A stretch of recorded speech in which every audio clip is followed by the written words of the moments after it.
கர்த்தருடைய பரிசுத்த நாமத்திற்கு மகிமை உண்டாவதாக. இன்றைக்கும் நம்முடைய வேத தியானத்திலே நமக்கு ஆதாரமாக நாம் தியானிக்க போகிற வசனம் 1 தெசலோனிக்கேயர் 5ஆம் அத்தியாயம் 23வது வசனம். வாசிக்கிறேன். சமாதானத்தின் தேவன் தாமே உங்களை முற்றிலும் பரிசுத்தமாக்குவாராக.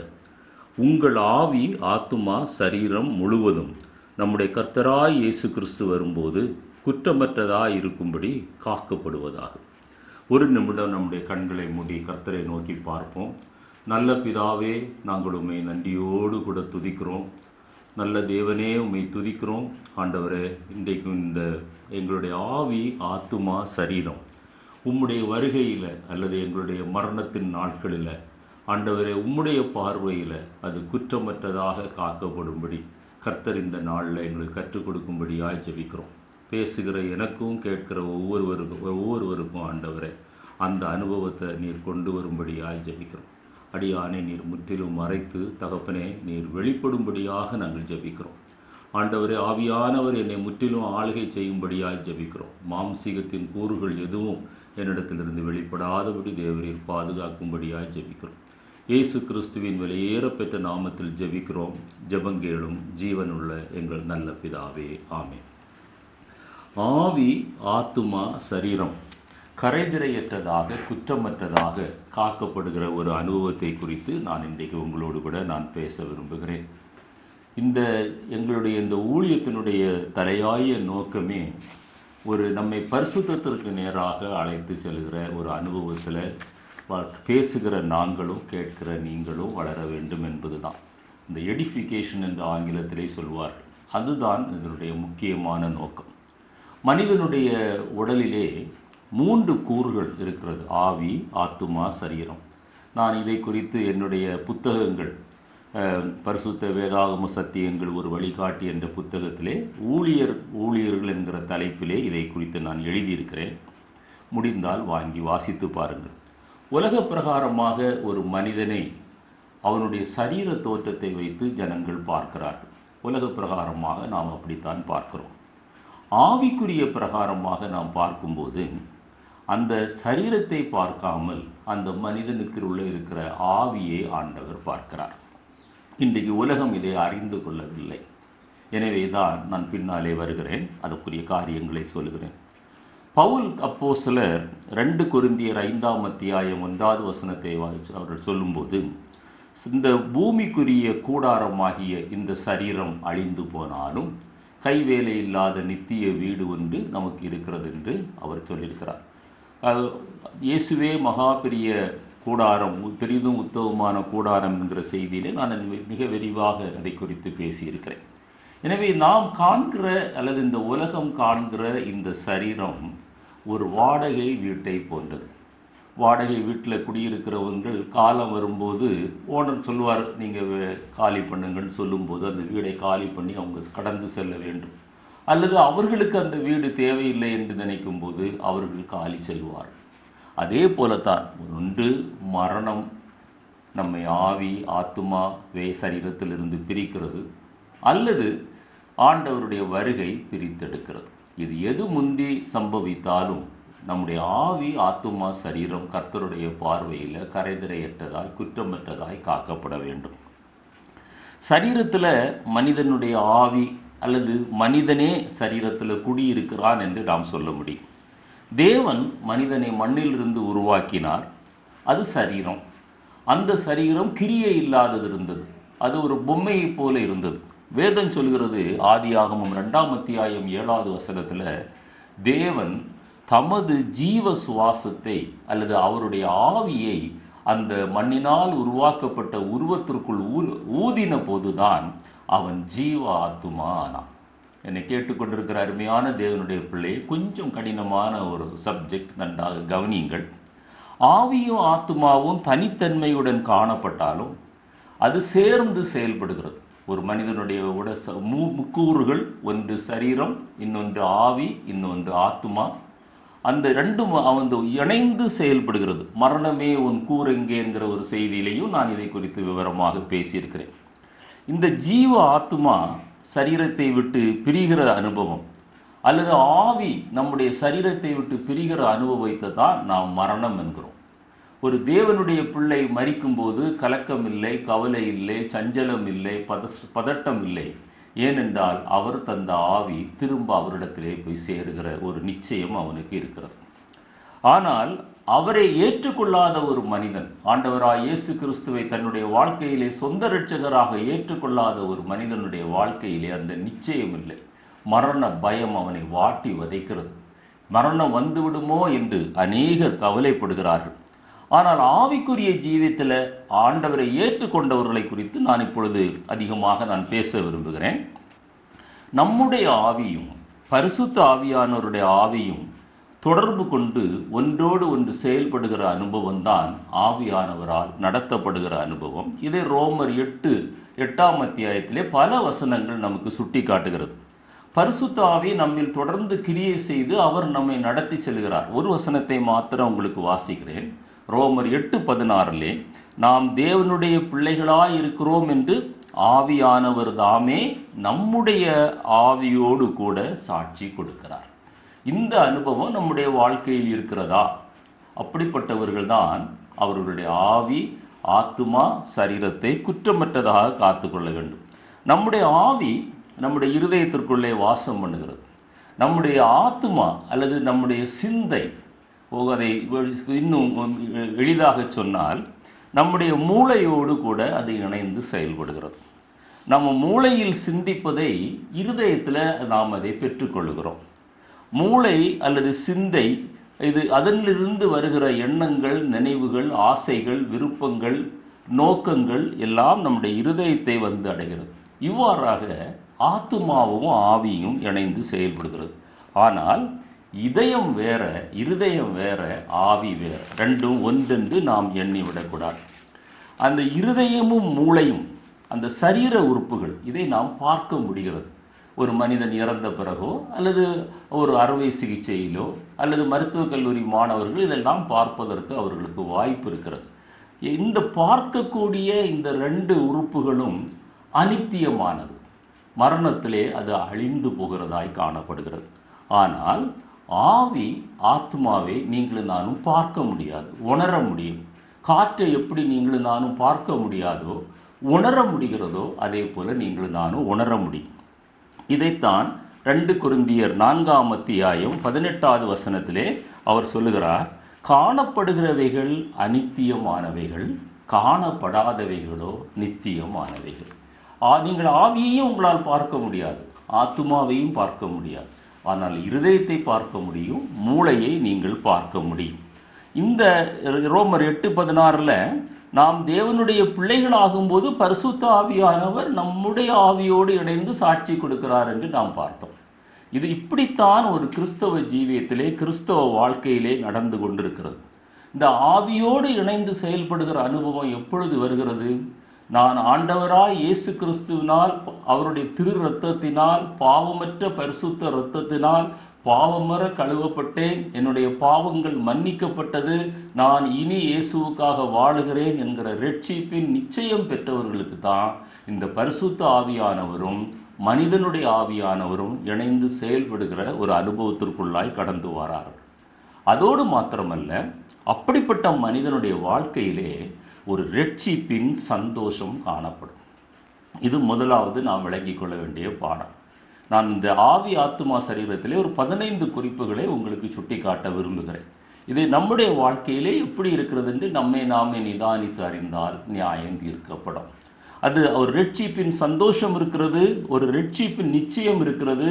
1 பேதுரு 3:4 வாசிக்கும் போது அவர்களுக்குள்ள அதை உதாரணமாக சொல்லுகிறேன். 1 பேதுரு 3:4 சொல்லும்போது, அழியாத அலங்கரிப்பா இருக்கிற சாந்தமும் அமைதலும் உள்ள ஆவியாகிய இருதயத்தில் மறைந்திருக்கிற குணமே உங்களுக்கு அலங்காரமாய் இருக்க கடவுது, அதுவே தேவனுடைய பார்வையிலே விலையேற பெற்றது. இந்த வசனத்தை நான் ஏன் வாசித்தேன் என்றால், அழியாத ஒரு ஆவி, அது நித்தியமானது. அழியாத ஒரு ஆத்துமா, அது நித்தியமானது.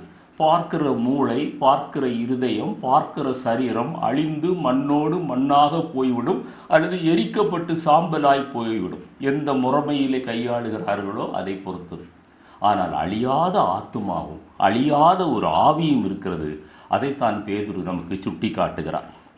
இந்த ரெண்டாவது முக்கியமான காரியம், இந்த ஆவி ஆத்துமா சரீரம் கரைதரையற்றதாய் குற்றமற்றதாய் காக்கப்பட வேண்டும் என்றால், உள்ளான மனிதன் ஒவ்வொரு நாளும் தேவ வசனமாகிய கண்ணாடியை வைத்து அவன் பயன்படுத்தி தன்னைத்தானே ஆராய்ந்து பார்க்கிற அனுபவம். ஒன்று யாக்கோபு நிருபம் 1ஆம் அத்தியாயம் 22, 23 வசனங்களை நான் வாசிக்கிறேன். நீங்கள் உங்களை வஞ்சியாதபடி திருவசனத்தை கேட்கிறவர்களாய் மாத்திரமல்ல, வார்த்தைகள் எவ்வளவு ஆழமாக இருக்கிறது பாருங்கள், அதன்படி செய்கிறவர்களாய் இருங்கள். பேசுகிறதுனாலேயும் அதிக பிரயோஜனம் இல்லை, கேட்கிறதுனாலேயும் பிரயோஜனம் இல்லை.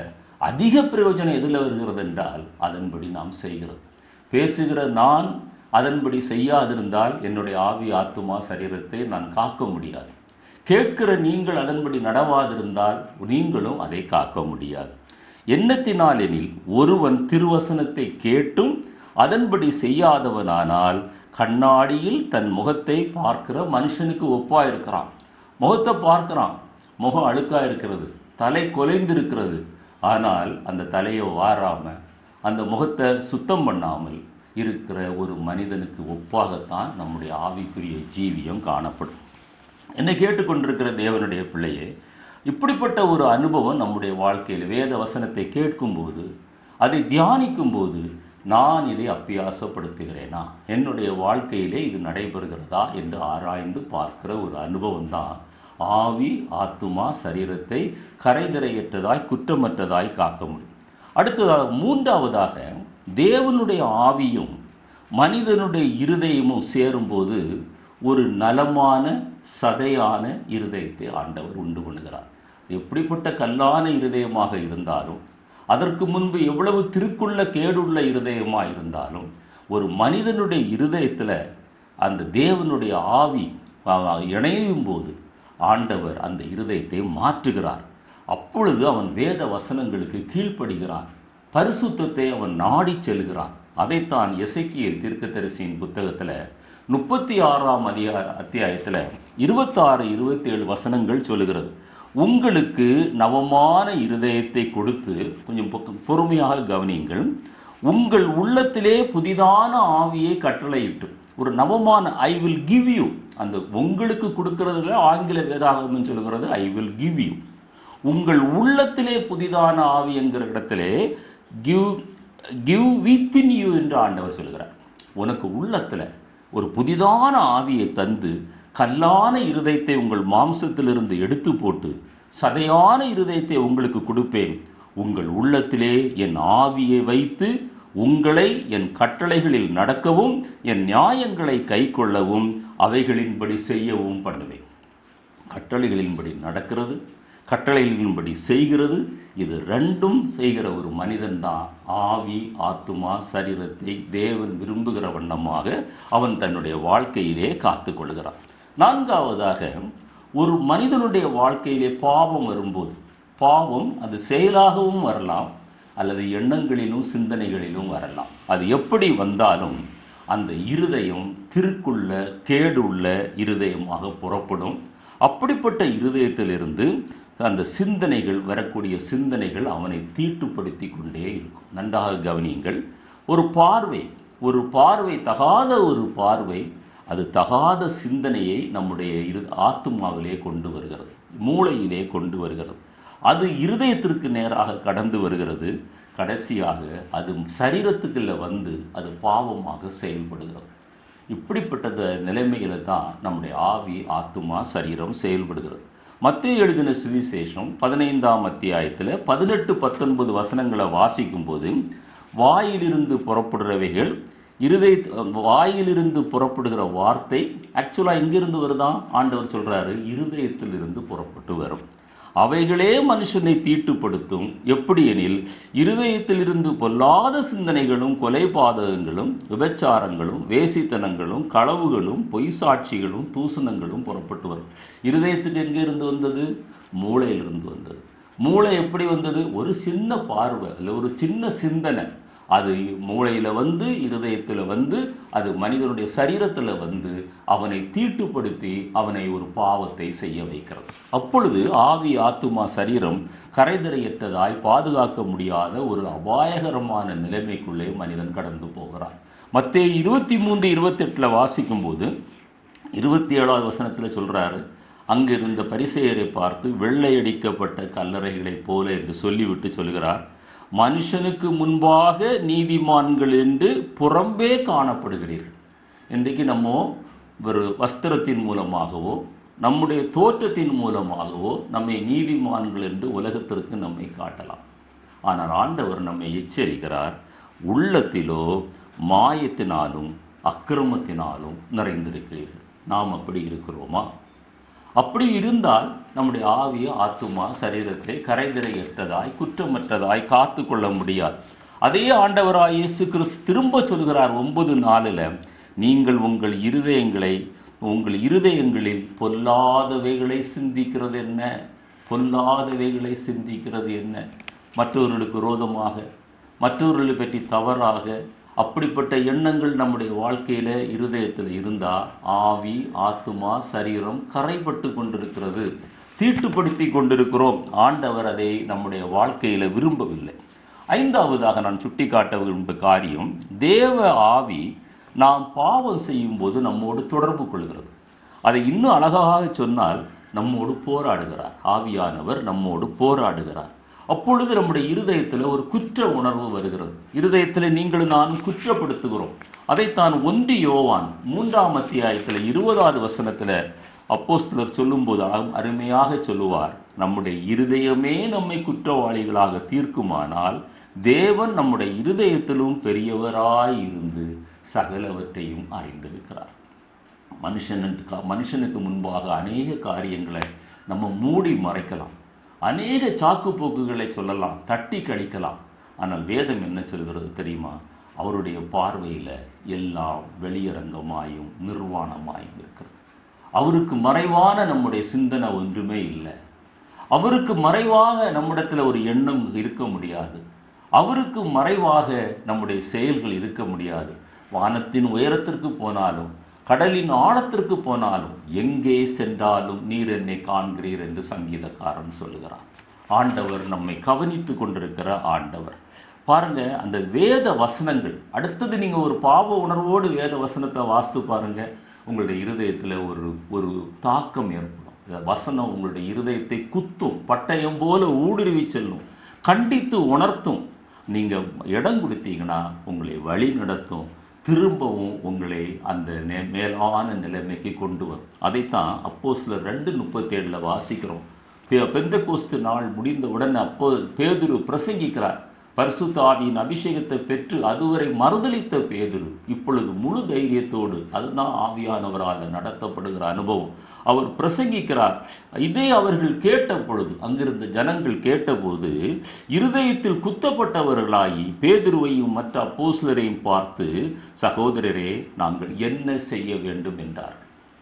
அதே போல தான் இன்றைக்கும் வேத வசனங்களை நம்ம வாசிக்கும் போது நம்முடைய இருதயம் சரியில்லைன்னா, நம்முடைய சிந்தனை சரியில்லைன்னா வசனம் நம்மோடு கூட பேசும். நீங்கள் நம்ம சப்மிட் பண்ணோம்னா, நம்மை தாழ்த்தினோம்னா நம்முடைய வாயிலிருந்து அறிக்கை வரும், ஆண்டவரே இப்படிப்பட்ட தகாத எண்ணங்கள், சிந்தனைகள், நினைவுகள் என்னை விட்டு அகன்று போக உதவி செய்யும் ஆண்டவரே. அதை நம்ம திரும்ப விரும்ப மாட்டோம். திரும்பவும் வரலாம், அது நம்முடைய காரியம் அல்ல. சத்துரு பல தடவை நம்மை ஏமாற்றலாம், வஞ்சிக்கலாம், நம்மை சோதிக்கலாம். ஆனால் எல்லா நேரத்திலும் உங்களுடைய இருதயம் குத்தும். அதுதான் உணர்வுள்ள இருதயம். ஒரு இருதயத்தில் குத்தப்பட்டவர்களாகி நாங்கள் என்ன செய்ய வேண்டும், இந்த உணர்வு நம்முடைய வாழ்க்கையில் இருந்தால் நம்முடைய ஆவி ஆத்துமா சரீரம் கரைதிரையற்றதாய் அது பாதுகாக்கப்படுகிற நிச்சயம் நம்முடைய வாழ்க்கையில் வரும். அடுத்ததாக, இருதயத்தில் குத்தப்படும் போது அந்த இருதயம் அல்லது நம்முடைய அந்த ஆவி முடிவெடுக்கிறது. என்ன முடிவெடுக்கிறது? ஒன்றில் நீ இந்த துணிந்து அந்த பாவத்தை செய் என்று சொல்லுகிறது, அல்லது நீ அந்த பாவத்தை விட்டு விலகு என்று சொல்லுகிறது. அந்த துணிச்சலோடு அந்த பாவத்தில் நின்று போவோமே ஆனால் நம்முடைய இருதயம், நம்முடைய ஆத்துமா மழுங்கிவிடும். அது நாளாவட்டத்தில் மழுங்கிவிடும், உணர்வற்றதாய் மாறிவிடும். நாளாவட்டத்தில் அந்த ஆத்துமாவில் ஒரு மரணம் ஏற்படும். இதைத்தான் எசேக்கியேல் 18ஆம் அத்தியாயம் 20வது வசனத்தில் நம்ம வாசிக்கிறோம். அப்படி அந்த ஆத்துமா அது மழுங்கி அது மரணத்திற்கு நேராய் போகிறது. ஜீவ ஆத்துமா சாகும்போது தேவனோடு கூடிய உறவு துண்டிக்கப்படுகிறது. ரோமர் 6:23 சொல்கிறது, பாவத்தின் சம்பளம் மரணம், இயேசு கிறிஸ்துவினால் உண்டாகும் கிருபை வரமோ நித்திய ஜீவன் என்று ஆண்டவர் சொல்கிறார். அந்த நித்திய ஜீவன் என்கிற ஒரு செய்தியையும் கர்த்தர் கொடுக்கும்படியாக எனக்கு கிருபை செய்தார். கேட்டு பாருங்கள். அடுத்ததாக, இந்த ஆவி ஆத்துமா சரீரம் தேவ சித்தம் செய்ய நம்மை வழி நடத்தும். நீங்களும் நானும் தேவ சித்தத்தை விட்டு விலகும் போது நம்முடைய ஆத்துமாவில் ஒரு சோர்வு உண்டாகும். நீங்கள் கவனித்து பார்த்துருக்கிறீங்களா? கிறிஸ்தவ ஜீவியத்தில் தேவனுக்கு பிரியமில்லாத ஒரு ஜீவியத்தை செய்கிற ஒரு தேவ மனிதன் நிச்சயமாக அவன் சோர்வடைவான், அவன் பலகீனம் அடைவான். சங்கீதம் 42ஆம் அத்தியாயம் 5வது வசனம் 11வது வசனம் ஒரே காரியத்தை சொல்கிறது. என் ஆத்துமாவே நீ ஏன் கலங்குகிறாய்? என் ஆத்துமாவே நீ ஏன் எனக்குள் தேங்குகிறாய்? கலக்கம் இருக்குதா? தேக்கம் இருக்கிறதா? ஒன்றை யோசித்து பாருங்க. நீங்கள் தேவ சித்தம் செய்கிறீர்களா அல்லது தேவ சித்தத்திற்கு மாறாக நீங்கள் கடந்து போயிருக்கிறீங்களா? அந்த ஆத்துமாவில் சோர்வு வரும்போது தான் ஆவியில் கலக்கம் வரும். ஏன் கலங்குகிறாய்? ஏன் தேங்குகிறாய்? அடுத்ததாக, இந்த ஆவி ஆத்துமா சரீரத்தில் கற்றுக்கொள்ள வேண்டிய பாடம், 2 வகையான பாவங்களை இந்த ஆவி ஆத்துமாவில் சாசு கொண்டு வர முயற்சிக்கிறான். ஒன்று சின் ஆஃப் ஒமிஷன், செய்ய வேண்டியதை செய்யாமல் இருப்பது. 2வது சின் ஆஃப் கமிஷன், செய்யக்கூடாததை நீங்களும் நானும் செய்வது. உதாரணமாக, பாவம் என்பது கிரியையில் வெளிப்படுகிறது, சரீரத்தில் வெளிப்படுகிறது தான் பாவம்னு நினைக்காதீங்க.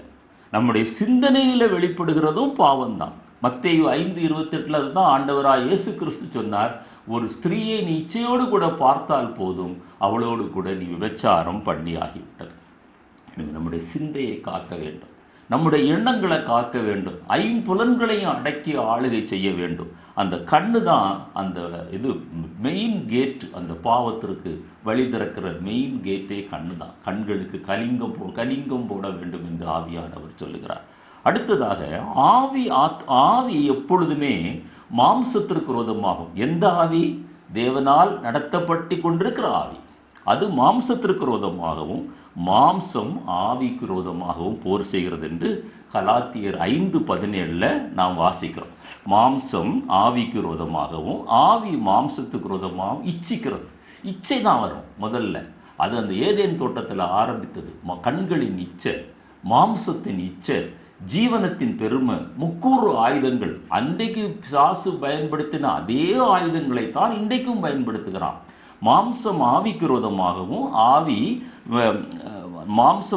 விரோதமாகவும் ஆவி இச்சிக்கிறது. நீங்கள் செய்ய வேண்டும் என்று இருக்கிறவைகளை செய்யாதபடி இவைகள் ஒன்றுக்கு ஒன்று விரோதமாய் இருக்கிறது. ஆவி மாம்சத்துக்கு விரோதமாய் கிரியை செய்கிறது, மாம்சம் ஆவிக்கு விரோதமாய் கிரியை செய்கிறது. எதை செய்யணும்னு நினைக்கிறோமோ அதை நம்மால் செய்ய முடியலை. செய்யக்கூடாதவைகளை செய்வதற்கு பிசாசு நம்மளை தூண்டுவான். எனவே ஆவி ஆத்துமா சரீரம் கரைதலையற்றதாய் காக்கப்பட வேண்டுமானால் இந்த காரியத்தில் நம்ம ரொம்ப கவனமாக இருக்க வேண்டும். நம்முடைய ஆவி தனித்து போரிட்டால் நிச்சயமாக நாம் தோல்வி அடைந்து விடும். ஆனால் நம்முடைய ஆவி பரிசுத்த ஆவியானவரோடு இணைந்து போரிட்டால் நிச்சயமாக நீங்கள் தான் வெற்றி பெறும். அந்த அனுபவத்தை நன்றாக கற்றுக்கொள்ளுங்க. 10வதாக, பாவத்தை மேற்கொள்ள பரிசுத்த ஆவியில் ஒரு கபடம் இருக்கக்கூடாது. அதாவது பரிசுத்த ஆவி பெறுவது என்பது அந்நிய பாஷைகளை பேசுவதும் அல்லது நம்ம உடலில் பல அசைவுகளை ஏற்படுத்துவதும் மாத்திரமல்ல பரிசுத்த ஆவியானவருடைய அனுபவம். பரிசுத்த ஆவியானவருடைய அனுபவம் என்னவென்றால், வேதம் சொல்கிறது சங்கீதம் 32:2 நம்முடைய ஆவியில் ஒரு முக்கிய ஒரு ரியாக்ஷன் நடக்கும். என்னன்னா, எவனுடைய அக்கிரமத்தை கர்த்தர் எண்ணாதிருக்கிறாரோ, எவனுடைய ஆவியில் கபடம் இல்லாதிருக்கிறதோ அவன் பாக்கியவான். ஸோ பரிசுத்த ஆவியானவர் நம்முடைய ஆவியோடு கூட இணையும் போது கபடமில்லாத அந்த பரிசுத்த ஆவியானவர் நம்முடைய கபடத்தை எல்லாம் அவர் மாற்றுகிறார். ஆனால் நம்மிடத்தில் இன்னும் அந்த கபடத்தை வைத்துக்கொண்டு அவரோடு கூட இணைய நாம் விரும்புவோமே, ஆனால் நிச்சயமாக நாம் தோற்று போகிறவர்களாய் காணப்படுவோம்.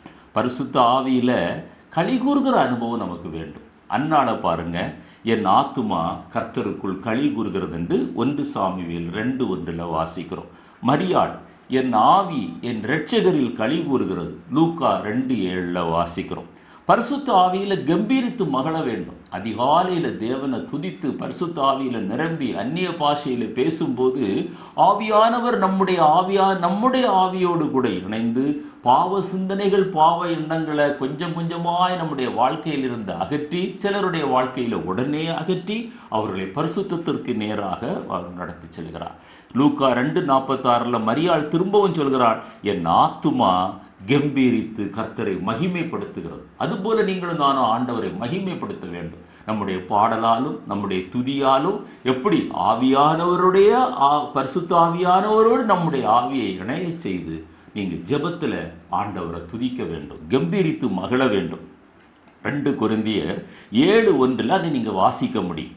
அடுத்ததாக நான் சொல்ல விரும்புகிற காரியம், இயேசு கிறிஸ்துவனுடைய வருகையில் நம்முடைய சரீரம், ஆவி, ஆத்துமா 3 பரிசுத்தமாக வேண்டும். இன்றைக்கு சரீரத்தில் இந்த சரீரத்தை பற்றி அநேகர் பேசுவதில்லை. உள்ளான ஆவியான எங்களுக்கு உள்ளத்தில் பரிசுத்தம் இருக்கிறது என்று சொல்லுகிறார்கள். அது அல்ல. அந்த 7:1 சொல்லுகிறது, 2 கொரிந்தியர் 7:1, ஆவி, ஆத்துமா, சரீரம் பரிசுத்தமாய் காணப்பட வேண்டும். நாம் தேவனுடைய ஆலயமாயிருக்கிறோம். 1 கொரிந்தியர் 3:16-17 சொல்கிறது. அப்படி நம்ம பாதுகாத்தா தான் நம்முடைய சரீரத்தை அசுத்தப்படுத்தாமல் நம்ம பாதுகாக்க முடியும். நம்முடைய சரீரத்தில் எப்போ அசுத்தம் வருகிறதோ பரிசுத்த ஆவியானவர் நம்மை விட்டு வெளியேறுகிறார். சில வசனங்களை நான் வாசிக்கிறேன். 2 கொரிந்தியர் 7:1, மாம்சத்திலும் ஆவியிலும் உண்டான எல்லா அசூசியும் நீங்க நம்மை சுத்திகரித்து கொண்டு பரிசுத்தமாகுதலை தேவ பயத்தோடு பூரணப்படுத்த கிடம். மாம்சமும் சுத்திகரிக்கப்பட வேண்டும். எனக்கு உள்ளான மனுஷன் பரிசுத்தமாக இருக்கிறான், வெளி தோற்றத்தில் எப்படி இருந்தால் உங்களுக்கு என்ன என்று கேட்க வேண்டாம். நம்முடைய சிகை அலங்காரம், பலவிதமான அலங்காரம், நகங்களை வளர்க்கிறது, சாயம் பூசுகிறது, முடிகளை வளைக்கிறது, முடிகளை சுருட்டுகிறது, இதெல்லாம் ஆண்டவருடைய ஆலயத்தை தீட்டுப்படுத்துகிற அனுபவம். ஆண்டவர் நமக்கு ஒரு தோற்றத்தை தந்திருக்கிறார். ஆண்டவர் அவர் மனிதனை அவருடைய சாயலாக சிருஷ்டித்திருக்கிறார். அதற்கு மேலே அதை மாற்றுவது அவசியமற்ற ஒரு காரியம். அந்த ஆலயத்தை கெடுக்கிற ஒரு காரியம். விதவிதமான தாடிகள், அந்த தலையிலே அந்த வழுக்கையை மறைக்கிறதற்கு டோப்பாக்கள், அல்லது அந்த தலைமுடியை அங்கே வளைத்து இங்கே வளைத்து சாயம் பூசுகிறது, இதெல்லாம் இன்றைக்கு உலகத்தில் மாத்திரமல்ல ஆவிக்குரிய ஜீவியத்திலும் காணப்படுகிறது. அவர்களை பார்க்கும்போது எனக்கு உள்ளத்தில் தோன்றுகிற ஒரு காரியம், கர்த்தரை நம்பல, உண்மையான விசுவாசம் அவர்களுக்கு இல்லை. அவங்க தங்களுடைய தோற்றத்தை நம்புகிறார்கள். தங்களுடைய தோற்றம் இப்படி இருந்தால் அது மற்றவர்களுடைய பார்வைக்கு அது ரொம்ப அட்ராக்டிவாக இருக்கும், மற்றவர்கள் தங்களுடைய செய்திகளை கேட்பார்கள் என்றெல்லாம் நினைக்கிறார்கள். அப்படி அல்ல. ஆவி, ஆத்துமா, சரீரம் கரைதிரையற்றதாய் குற்றமற்றதாய் காக்கப்பட வேண்டும். வாசிக்கிறேன். 1 கொரிந்தியர் 3:16-17 வாசிக்கிறேன். நீங்கள் தேவனுடைய ஆலயமாய் இருக்கிறீர்கள் என்றும் தேவனுடைய ஆவி உங்களில் வாசமாய் இருக்கிறார் என்றும் அறியாதிருக்கிறீர்களா? ஒருவன் தேவனுடைய ஆலயத்தை கெடுத்தால் அவனை தேவன் கெடுப்பார். நீண்ட நகங்கள், சாயம் பூசின நகங்கள் இன்றைக்கு பார்க்கிறோம். என்னை கேட்டுக்கொண்டிருக்கிற அருமையான தேவனுடைய பிள்ளையே, இந்த பிசாசினுடைய படங்கள் சில நேரத்தில் நான் பார்க்கும்போது அதற்கு அந்தப்படிப்பட்ட நீண்ட நகங்களை கொடுத்திருக்கிறார்கள். ஆனால் இன்றைக்கு நாகரீகம் என்று சொல்லி அநேகர் அப்படிப்பட்ட அசுத்தங்களுக்கு தங்களை ஒப்பு கொடுத்து தங்களுடைய சரீரத்தை கெடுத்து கொண்டிருக்கிறார்கள். சரீரமும் பரிசுத்தமாய் காக்கப்பட வேண்டும். தேவனுடைய ஆலயம் பரிசுத்தமாய் இருக்கிறது, நீங்களே அந்த ஆலயம் என்று ஆவியானவர் சொல்கிறார். நம்முடைய சரீரம் அசுசிப்படும் போது, நம்முடைய சரீரம் அசுத்தப்படும் போது பரிசுத்த ஆவியானவர் அவர் நம்மை விட்டு வெளியேறுகிறார். அதைத்தான் சங்கீதக்காரன் சொல்லுவான், கேதாரங்களின் குடியிருந்தது போதும், மேசாக்கின் கூடாரங்களில் குடியிருந்தது போதும். அது அப்படிப்பட்ட ஒரு குடியிருப்பு நமக்கு தேவையில்லை, அப்படிப்பட்ட ஒரு கூடாரம் நமக்கு தேவையில்லை. ஒரு ஆவிக்குரிய பிள்ளைக்கு அந்த உள்ளான அழகே பூரண அழகு. அதுதான் உண்மையான அழகு. சாந்தமும் அமைதலும் உள்ள ஆவி. உங்களை காண்கிறவர்கள், என்னை காண்கிறவர்கள் கிறிஸ்துவை காண வேண்டும், ஒரு தேவனுடைய பிள்ளை என்று அடையாளம் காண வேண்டும். நம்முடைய தோற்றம் அது ஆண்டவர் அங்கீகரிப்பதற்குரிய தோற்றமாக காணப்பட வேண்டும். அருமையான தேவனுடைய பிள்ளைகளே, அடுத்ததாக அந்த 1 தெசலோனிக்கர் 5 21-22 இன்னும் நீங்கள் அதை விளங்கி கொள்ள வேண்டும் என்றால் சொல்லுகிறேன். எல்லாவற்றையும் சோதித்து பார்த்தோம். இந்த அலங்காரம் எனக்கு தேவையா? இப்படிப்பட்ட ஒரு அழகு எனக்கு தேவையா? செயற்கையான ஒரு அழகு எனக்கு தேவையா? ஆண்டவர் இயற்கையாகவே என்னை அழகாக படைத்திருக்கிறார். எல்லாவற்றையும் சோதித்து பார்த்து நலமானதை பிடித்துக் கொள்ளுங்கள், நலமானதை பிடித்துக் கொள்ளுங்கள். பொல்லாங்காய் தோன்றுகிற எல்லாவற்றையும் விட்டு விலகுங்கள். மற்றவர்கள் நம்மை பார்க்க வேண்டும், நம்ம பார்த்து அவர் அதனுடைய முடிவாக மாறிவிடுகிறது. என்னை கேட்டுக்கொண்டிருக்கிற தேவனுடைய பிள்ளையை நான் சொல்லுவது கடினமாக இருக்கும். ஆனால் இந்த வசனம் அப்படித்தான் சொல்லுகிறோம். நம்மை ஆண்டவர் இயற்கையாகவே நமக்கு ஒரு நல்ல தோற்றத்தை கொடுத்திருக்கிறார். அந்த சரீரத்தையும் கரைதிரையற்றதாய் நீங்களும் நானும் காத்து கொள்ள வேண்டும் என்று ஆவியானவர் விரும்புகிறார். அடுத்ததாக கிறிஸ்தவ ஜீவியம், அந்த ஆவி ஆத்துமா சரீரம் கரைதிரையற்றதாய் குற்றமற்றதாய் காணப்பட வேண்டும் என்றால் அது பொறுமையோடு பரிசுத்தத்தோடு வாழ்கிற ஒரு ஜீவியம். உபத்திரவங்கள் வரும், போராட்டங்கள் வரும், நிந்தனைகள் வரும், அவமானங்கள் வரும், தோல்விகள் வரும், ஏமாற்றங்கள் வரும். எத்தனை பாடுகள் வந்தால் அந்த ஏசாயா 40:18 உபத்திரவத்தின் புகையிலே நான் உன்னை புடமிட்டேன். இது கர்த்தர் ஒரு காலத்தில் என்னோடு நேரடியாய் இடைப்பட்ட ஒரு வசனம். வேதனையோடு கூட வேலை பார்க்கிற ஸ்தலத்தில் அந்த இருந்த ஒரு நேரத்தில் கண்ணீரோடு கூட வேதத்தை திறந்த போது இந்த வசனத்தை ஆண்டவர் ஒரு ப்ரொஜெக்டரில் போட்டு காட்டுவது போல என்னுடைய கண்களுக்கு முன்பாக காட்டினார். இன்று என்னுடைய உள்ளத்தின் ஆழத்தில் அந்த வசனம் பேசிக்கொண்டே இருக்கிறது. உபத்திரவங்கள் வரும், அதை குறித்து நீங்களும் நானும் கவலைப்படக்கூடாது. லூக்கா 21:19 உங்கள் பொறுமையை உங்கள் ஆத்துமாக்களை கொண்டு காத்து கொள்ளுங்கள். உங்கள் பொறுமை, நமக்கு பொறுமையினால் உங்கள் ஆத்துமாக்களை காத்து கொள்ளுங்கள். நம்முடைய பொறுமையினால நீடிய பொறுமை, நீடிய சாந்தம், நீடிய தயவு, நீடிய கிருபை, நீடிய காருண்யம், இதெல்லாம் நீங்களும் நானும் ஆராதிக்கிற ஆண்டவருடைய திவ்ய சுபாவங்கள். அதே திவ்ய சுபாவங்கள் நம்மிடத்தில் பெருக வேண்டும்.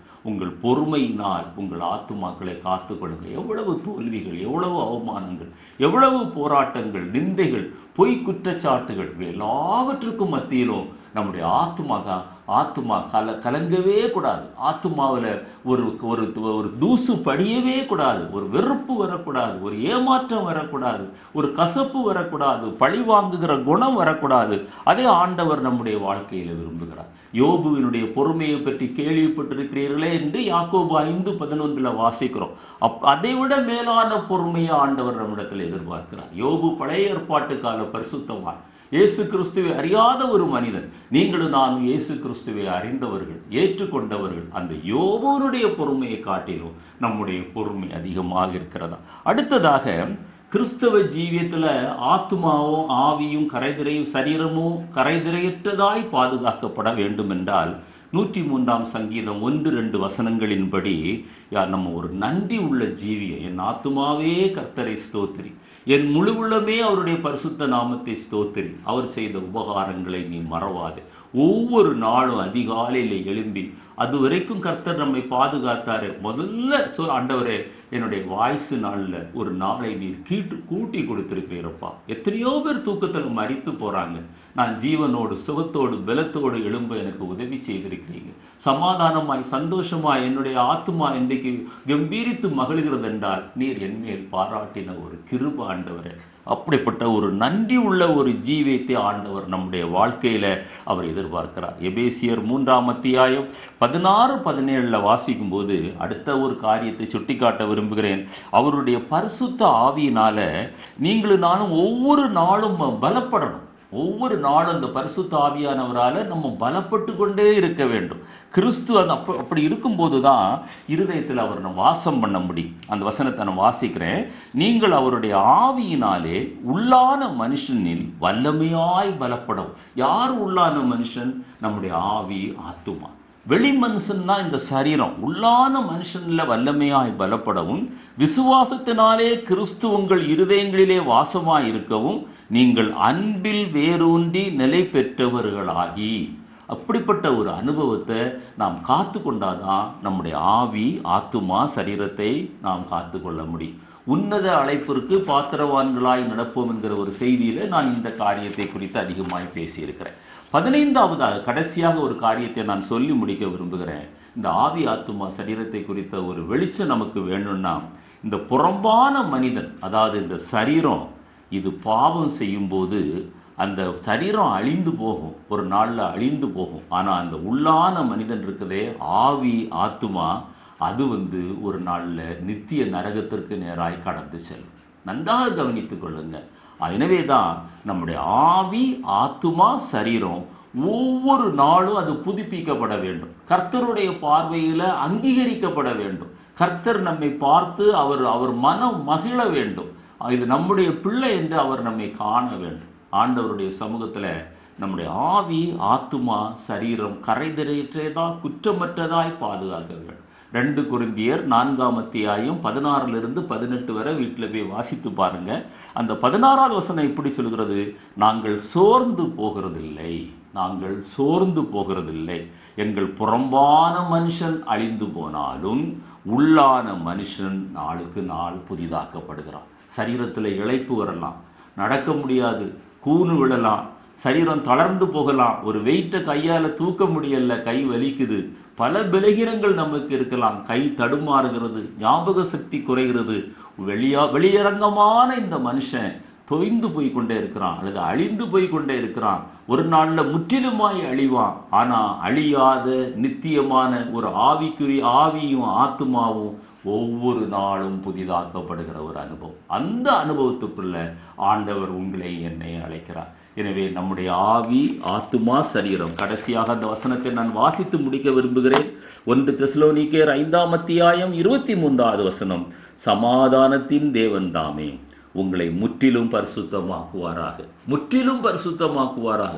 பரிசுத்தமாக்குவாராக என்று ஆவியானவர் எழுதாம முற்றிலும் பரிசுத்தமாக்குவாராக. உன்னுடைய சரீரம் பரிசுத்தம் அடையணும், உன்னுடைய ஆவி பரிசுத்தம் அடையணும், நம்முடைய ஆத்துமா பரிசுத்தம் அடையணும். உங்கள் ஆவி ஆத்துமா சரீரம் கர்த்தராகிய இயேசு கிறிஸ்து வரும்போது குற்றமற்றதாயிருக்கும்படி. இன்றைக்கு நம்ம சரீரத்தில் நம்ம செய்கிற காரியங்கள் அது தேவன் அங்கீகரிப்பாரா, தேவன் விரும்புவாரா? ஒரு சாரார் என்ன பண்றாங்க, ஒரு அலங்காரத்தை விட்டு விடுறாங்க, அதற்கு வட்டியும் முதலுமாய் மற்ற பல அலங்காரங்களை சேர்த்து கொள்றாங்க. ஒருவர் என்னிடத்துல வேதனையோடு கூட சொன்னார், இன்றைக்கு சினிமா நடிகர்களை விட மோசமாக அலங்கரிக்கிறவர்கள் இன்றைக்கு ஆவிக்குரிய சபைகளில் காணப்படுறார். அந்த அனுபவம் நம்முடைய வாழ்க்கையில் இல்லாதபடி நம்முடைய ஆவி ஆத்துமா சரீரம் கரைதிரையற்றதாய் குற்றமற்றதாய் ஆண்டவர் பாதுகாக்க வேண்டும் என்று நீங்களும் நானும் ஜெபிப்போம், அதை வாஞ்சிப்போம். அப்படியே நம்முடைய ஆவி ஆத்துமா சரீரம் ஆண்டவராய் இயேசு கிறிஸ்துவனுடைய வருகையில் காணப்பட கர்த்தர் நமக்கு உதவி செய்வாராக. உங்களுக்காக நாங்கள் தொடர்ந்து ஜெபித்து கொண்டிருக்கிறோம். நீங்களும் எங்களுக்காக ஜெபியுங்கள். இந்த செய்தி உங்களுக்கு ஆசீர்வாதமாக இருந்தால், ஒருவேளை அது உங்களுக்கு கடினமாக இருந்திருக்கலாம், ஆனாலும் ஜெபத்தோடு நீங்கள் அதை கேட்டு நீங்கள் கீழ்ப்படுவீர்களே ஆனால் மற்றவர்களுக்கு அறிமுகப்படுத்துங்க. தேவன் தாமே உங்களையும் எங்களையும் ஆசீர்வதிப்பாராக. ஆமென்.